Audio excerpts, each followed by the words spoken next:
So today we are making a vegan choux pastry.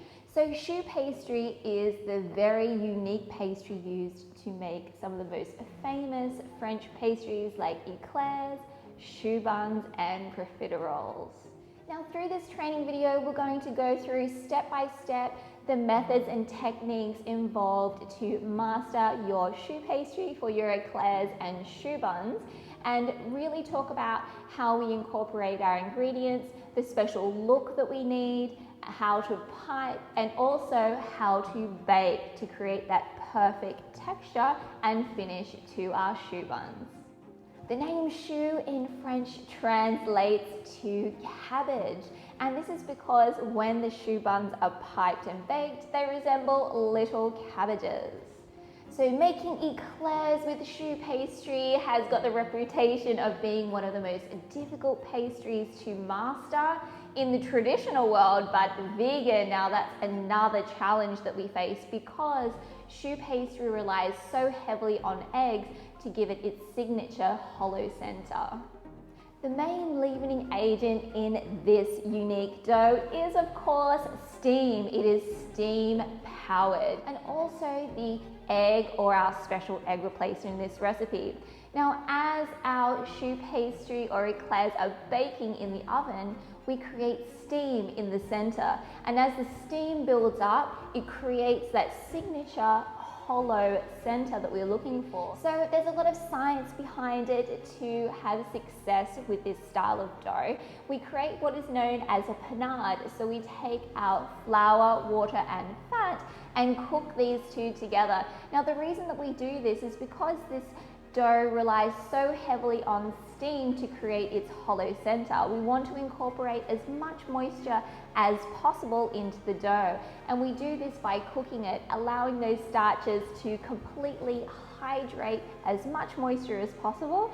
So we bake this pastry, we're going to have more success of pushing that steam and creating that beautiful signature hollow center. Even though we are using flour which contains gluten, gluten is not imperative or the sole or most important source of creating structure in this traditional pastry. Now what we are usually using to create structure or holding our choux, cabbage or our eclair bun together is the eggs, and also relying heavily on the steam and starches. So because we are not using gluten as the primary structure component, using eggs, or in our case our panis egg, our vegan egg replacer, it is important that it has all those special functions that eggs have to create the signature look, professional finish and classic style to this unique pastry. Now before we get into making our choux pastry, I wanted to give an important shout out to Yves Scherer. Now he has been my teacher and mentor, and I've teamed up with him to perfect this recipe of choux pastry, completely plant-based. And I met him many years ago at Cordon Bleu, and at the time it was also the Australian Patisserie Academy, and I've done training with him there. He has worked in the pastry industry for over 20 years now and coached the Team Australia for the World Pastry Championships. Now that is also known as the Coupe du Monde in France. Yves' specialty is choux pastry, and when I knew that I was going to come back and share with you folks how to make professional vegan eclairs, I knew he was the perfect person to contact. Now his most famous pastry is his caramel eclair, and I hope that I've done it justice. Yves, I'm sure you'll try this one and you can let me know. So thank you so much, Yves, and now I want everyone to go check out his Instagram for Madame and Yves, and you can see all the beautiful traditional French pastries that he is creating, and he does have a couple of vegan offerings as well.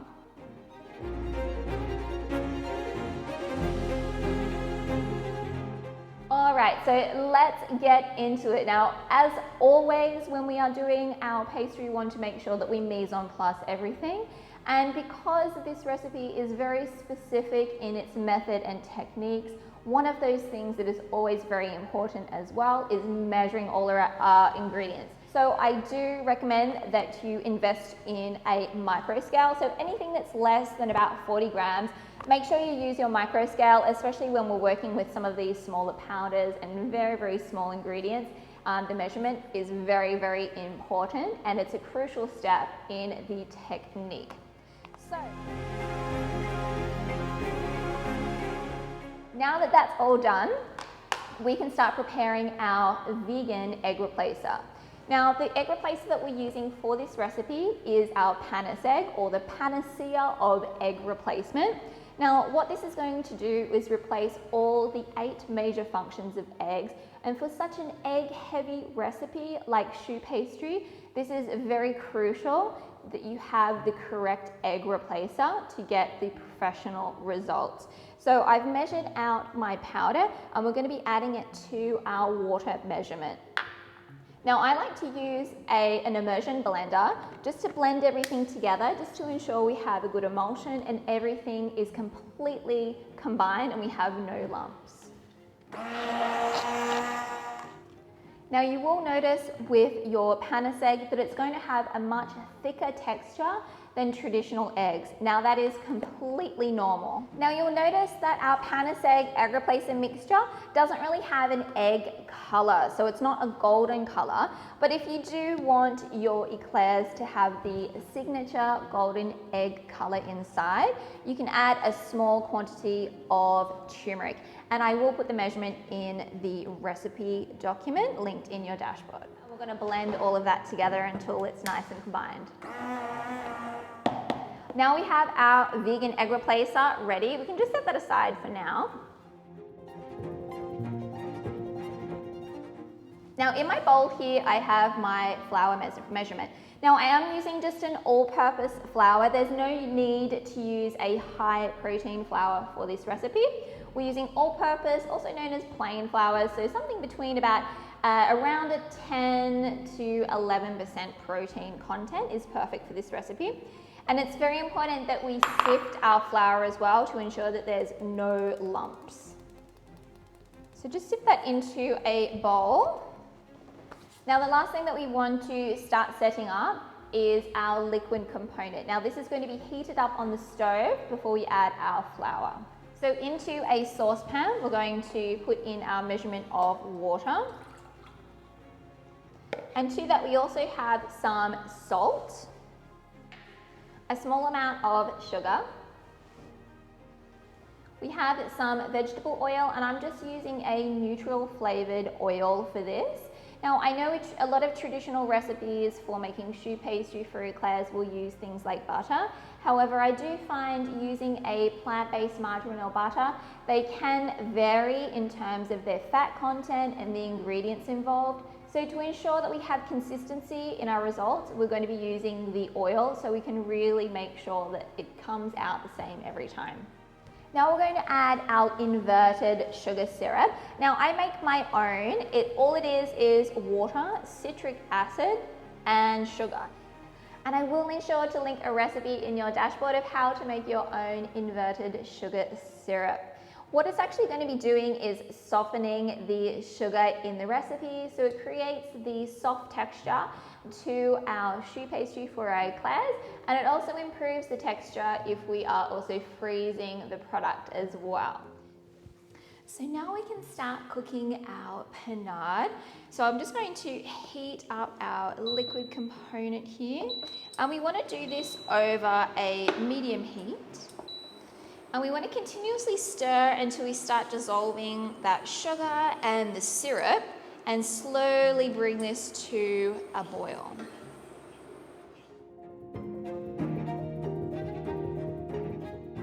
Once you can start to see some little bubbles forming at the base of the pan, we're going to turn the heat up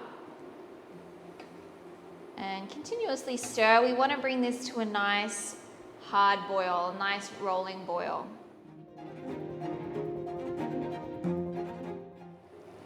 Once it starts boiling really hard, we immediately want to put it into our sifted flour and give that a good stir, just to make sure that we are getting all that heat through our flour and everything's coated well. And we won't get any lumps this way. So once that's all incorporated, we want to immediately put it back into our pan.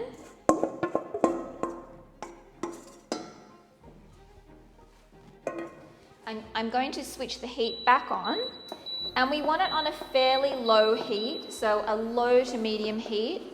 We don't want our panade to stick to the base of the pan. If it does start sticking, just turn the heat down, and we're immediately going to set a timer for 2 minutes. And we're going to stir continuously. We want to make sure that we're getting some nice even heat throughout our panade, and we're cooking through all those starches very well. So if you do start seeing it sticking to the bottom, just turn that heat down. We don't want our panade to stick to the bottom, because then we do run the risk of creating a lumpy dough. Okay, so our time is up. I'm going to switch that heat off. And we're now going to check the temperature of our panade. Now, what we are looking for is we want the temperature of our panade to be between 78 and 82 degrees Celsius. All right, so you can already see it's at 81 degrees, so we're going to take that off the heat. It's ready to go. Now we need to cool down our panade. So you can just put this into a bowl if you're doing it by hand and just put a little bit of cling wrap on the top. However, I'm going to do mine in my stand mixer. So I've just popped it straight into the stand mixer. Now I just want to put this on a low speed. We're going to mix it for 2 minutes, and then we're going to come back and check the temperature. We want to cool it down between 40 and 50 degrees Celsius before we start adding our vegan egg replacement.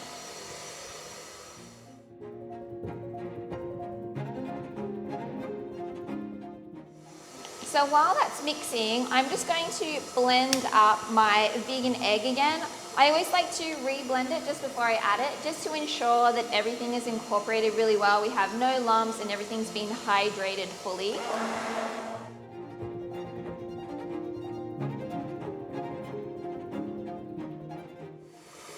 Okay, so our 2 minutes is up. Let's go ahead and check our panade to see what temperature it's at the moment.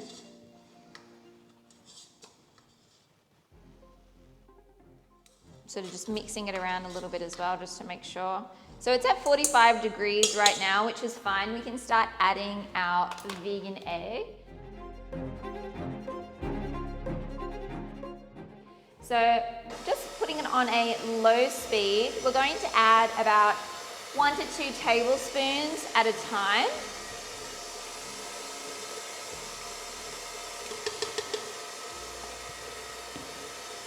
And mixing for about 30 seconds between each addition. And you really want to take your time with this. Just go slowly, make sure you're leaving some time in between each addition.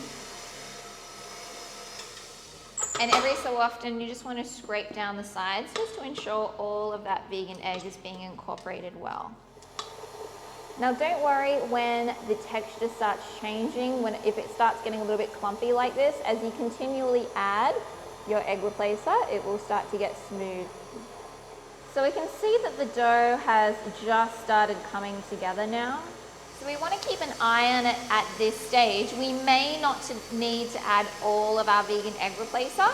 We're looking for a specific texture where we can create the V on our paddle. So I can see at the moment it's still very thick, and as I lift it up, it's still just very, very stiff. So we need some more egg replacer, and I'm going to just scrape down the sides here just to make sure we get all of that moisture incorporated. So as you continually add your vegan egg replacer, it's going to start becoming quite glossy and very smooth. So really take your time at this end stage where you've got just a very small amount of the egg left. So let's take another look at our dough. So it's still quite thick, but we are starting to get some glossiness to it. I think we'll be safe to add our remaining vegan egg. So I'm just going to put all of the rest in now. There was probably maybe a tablespoon and a half left.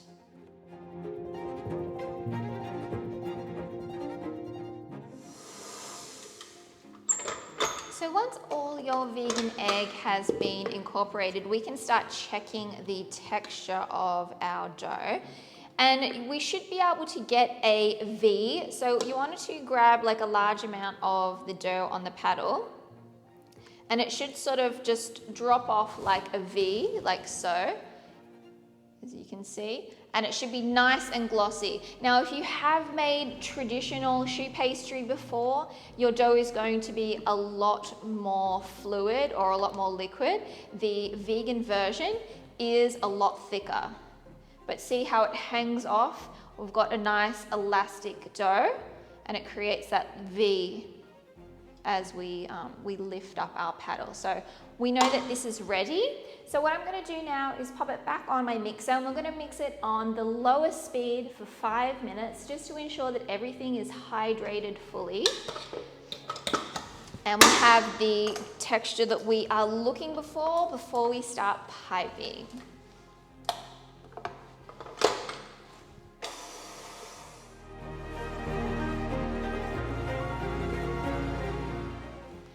So my vegan pate choux dough has been mixing for 5 minutes, and it's now really nice and shiny. And again, I just wanted to show you the texture that we are looking for. So it should be able to create like a V on the end of our paddle. So as you can see, and it feels like quite elastic or stretchy. So that is perfect. It's quite thick. It's going to be a little bit thicker than your traditional choux pastry, but that's totally normal, okay? So we're going to get this all off our paddle attachment now. And I'm just scraping around just to make sure that everything's well incorporated and we don't have any air bubbles. I'm just sort of making sure that it's deflated. But it's beautiful and shiny, so that's perfect. Now I'm just going to pop this into a piping bag. So depending on the style of choux pastry that you're going to be making, whether you're doing eclairs or choux buns, is going to be dependent on the type of tip that you're going to be using. So you want to use the correct tip for the style of pastry that you're creating. So today I am making some eclairs. So I am using the size 18 fluted tip nozzle. So that's the one that has lots of little prongs on it. So what that's going to do is increase the surface area of our choux dough. So when it's in the oven, it's less likely to crack, and it also allows the steam inside to push further so we can get more volume to our pastry. And I always like to twist the end of my piping bag and then just tuck that inside, just so it doesn't go. Our dough is not going to go anywhere. And then you can grab yourself a jug, or you can wrap this around your hand.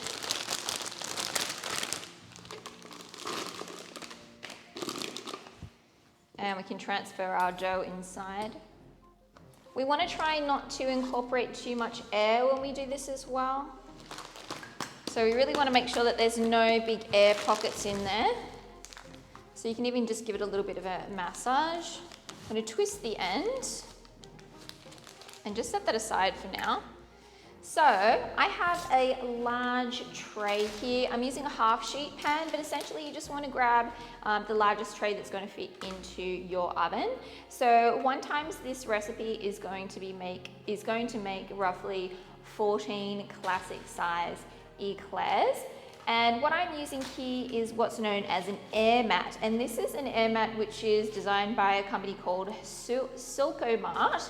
And what I love about this is it already has the eclairs drawn on for you, so it makes it much easier for piping. Now, if you can't get this type of air mat and you can only just get the plain ones, that's totally fine. You can also use the edge of a bench scraper as kind of a guide to make all your eclairs the same length. That's another way of doing it, okay? So I'm just going to first line my tray with some baking paper. And sometimes if you have a fan in your oven, if it's going to flap around your baking paper, I do recommend just to clip that down, just to ensure that all that hard work of piping your eclairs, you're not going to get any baking paper stuck to it. Just make sure it's nice and flat.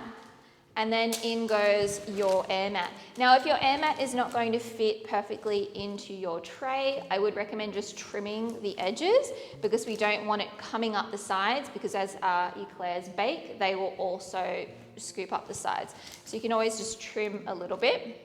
So once that's on, I recommend to give a little bit of a spray with some oil spray.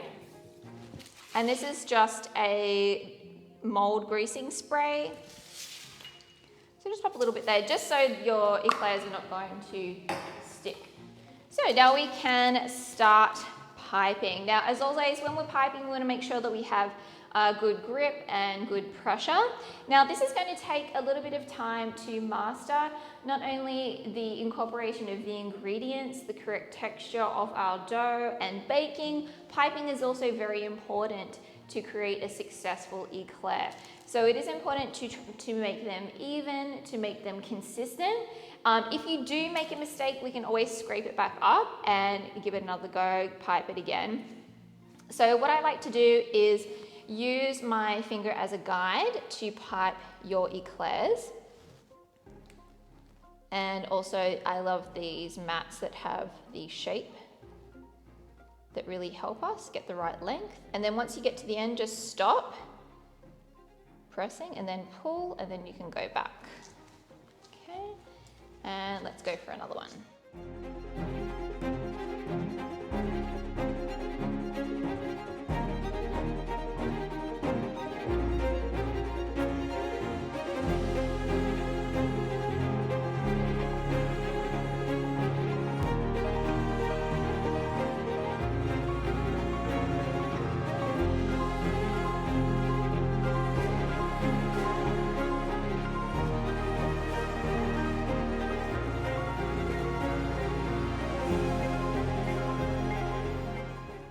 See, this one's a little bit skinny at the end, so I'm going to pipe that one again. So for example, if you do one that you're not quite happy with,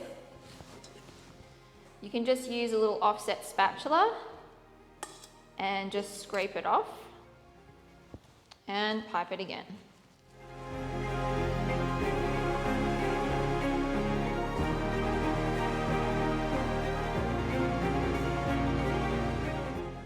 And in my little bowl here, I've just got a little bit of water. So if you have any tails, you can just smooth those down with your water. And because our dough is a little bit thicker than the traditional choux dough, you can actually tap underneath these just to bring any air bubbles to the surface. And I do like to do that just in case, because if you do have a larger air bubble inside, it can misshapen your eclair. So just give it a good tap underneath. Kind of the same as what you would do with macarons. Now we can get ourselves a fork and see how well we smoothed out those little tails. We can create those lines again. Just do it nice and lightly. So we can continue that same look. So when it's baking, it's going to bake nice and evenly. Now we can go in and spray it with a little bit more of our vegetable oil. And what this is going to do is prevent our eclairs from cracking in the oven. And then the last thing that we're going to do before we put these in the oven is adding a little bit of confectioner's sugar. Now the confectioner's sugar is going to give a nice golden color to our eclairs, and it's also going to help prevent the cracking as well. So just lightly dust them with the confectioner's sugar.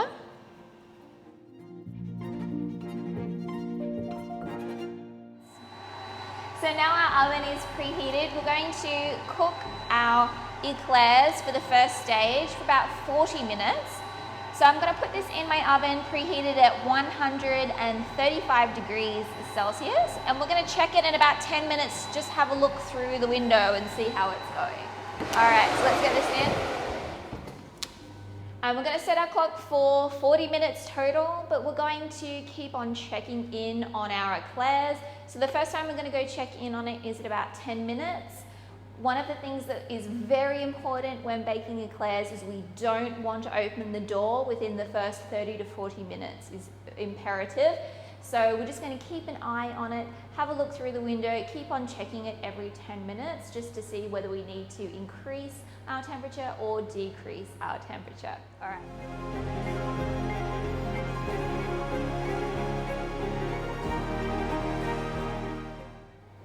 So we are at the 10-minute mark, and I can see that my eclairs are puffing up nicely, and there's no color on them just yet, which is perfect. We don't want to start browning them at this stage in the initial baking stage, the first baking stage. So I'm going to bake these at the same temperature for a further 10 minutes and then come and check them again.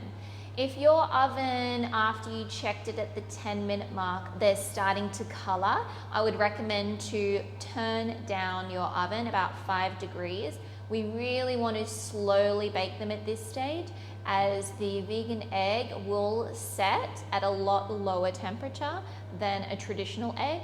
So we want to make sure that we get the maximum puff before that vegan egg sets. So we're just slowly baking them, okay? So just keep an eye. If you start to see them coloring within like the first 10 to 15 minutes, just turn your oven down 5 degrees. Okay, I'm gonna continue baking for another 10 minutes.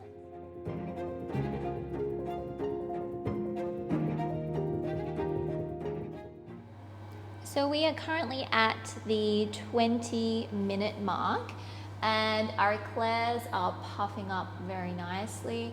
I don't see a lot of colorization on them just yet, just a tiny bit on one of them at the front, which is perfect. So within the first 20 minutes, we really don't want to get any color on them. We're just essentially cooking and creating a lot of steam inside and pushing as much of a hollow center as we can. So by the 20-minute mark, if it's only just starting to color, then that's perfect. If you're already starting to get some colorization before the 20-minute mark, like at 15 minutes, at 10 minutes, then turn your oven down a little bit. So we're going to continue baking these for the remaining time, so the additional 20 minutes, and just continually check it every 5 to 10 minutes. Keep an eye on your eclairs. I have about 7 minutes left on my clock right now, and I can see that my eclairs are starting to color. So if they're starting to color the last 10 minutes in the first baking stage, that's completely fine. At the end of the 40 minutes, we want them to be sort of like a honey color, so not like a deep golden brown, but like kind of like a pale golden brown or like a honey sort of color, just to ensure that we have that first initial baking stages. So when we open the oven to release the steam, they're not going to collapse. So I'm going to finish the last 6 minutes or so of baking, and we're going to check them again before we release the steam.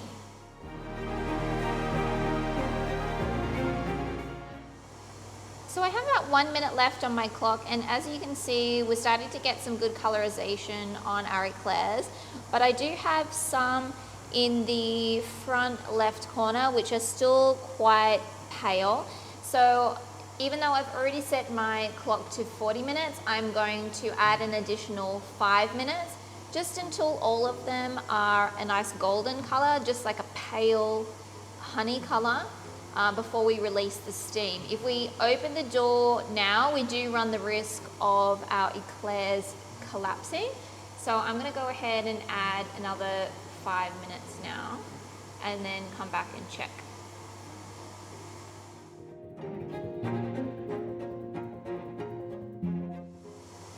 So we're about 4 minutes in, and I can see that we've got some nice pale colorization. It's like a golden honey color.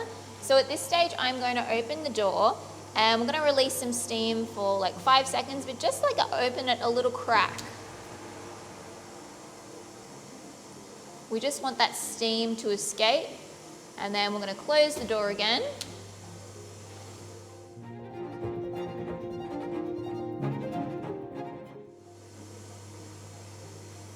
And I'm going to increase my temperature to 145 degrees Celsius.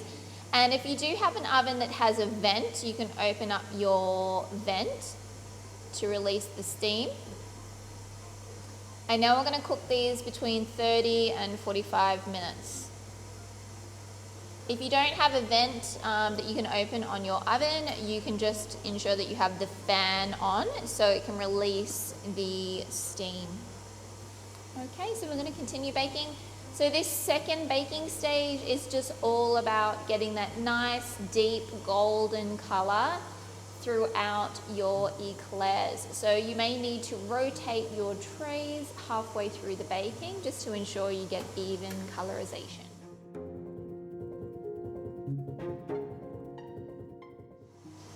So we're at about the halfway mark of our second stage of baking, and I'm just going to rotate my tray just to ensure that we have nice even baking. And we can have a little bit of a better look at our eclairs as well, because they're always going to look a little bit darker as we are looking into the oven. So I want to continue baking those for about another 15 minutes, and then we will check them and see the colorization on them.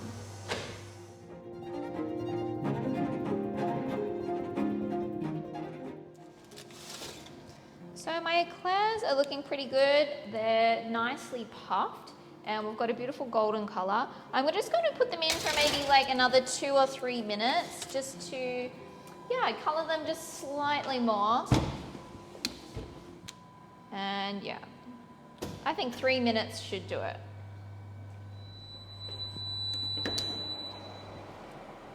Okay, so our eclairs are ready, and as you can see, they're beautiful and golden.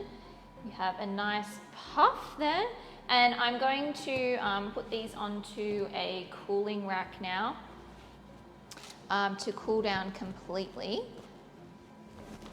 And I like to make sure that I cool these down slowly, so I actually like to put them back over my hot tray so they can just cool very, very slowly and continue to dry out before we use these to put creams in. Okay, so yeah, I'm gonna leave those to cool for like an hour or something, and then we can move on to the next stage. And as you can see, we've got some nice puff. It hasn't deflated at all, and you can see the base. We're very clear. Yeah, I'm happy with that. So when I make the vegan eclairs, I do find that they're perhaps maybe 20% smaller than the traditional. You can pipe them a little bit bigger, but I do find that I get a lot more success if I sort of make them, I don't know, I guess it's almost the size of my hand, which is a nice size anyway for a little treat. So yeah, I'm gonna cool these down before we fill them with our cream.